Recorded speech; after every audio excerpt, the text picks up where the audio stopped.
Étienne, étant plein de l'Esprit Saint et fixant les yeux vers le ciel, vit la gloire de Dieu et Jésus debout à la droite de Dieu. Il dit, « Voici, je vois les cieux ouverts, et le Fils de l'homme debout à la droite de Dieu. » Actes 7, 55-56. L'apparition d'Étienne dans la Bible est brève, mais brillante. Dès que son nom est donné, il est présenté comme homme plein de foi et de l'Esprit Saint. Il avait un bon témoignage parmi les croyants. Lorsque l'Assemblée à Jérusalem a dû confier un service important à quelques hommes de bien, Étienne a été choisi. Il était plein de grâce et de puissance, et Dieu travaillait puissamment par son moyen. Son zèle lui a fait rencontrer une forte opposition, et il a été accusé de blasphème devant le tribunal juif.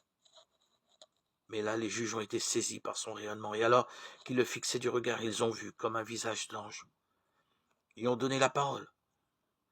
Mais il n'a pas vraiment cherché à se défendre, il a simplement répondu au point sur lequel on l'accusait en citant l'Ancien Testament pour montrer comment celui-ci annonçait Jésus-Christ. Étienne s'est fait alors plus discret. Il a dit à ses juges qu'ils avaient mis à mort le juste et que c'était eux qui ne gardaient pas la loi. Alors, leur haine éclate et ils grincent des dents. Mais Étienne, plein de l'Esprit Saint, voit la gloire de Dieu et Jésus dans le ciel.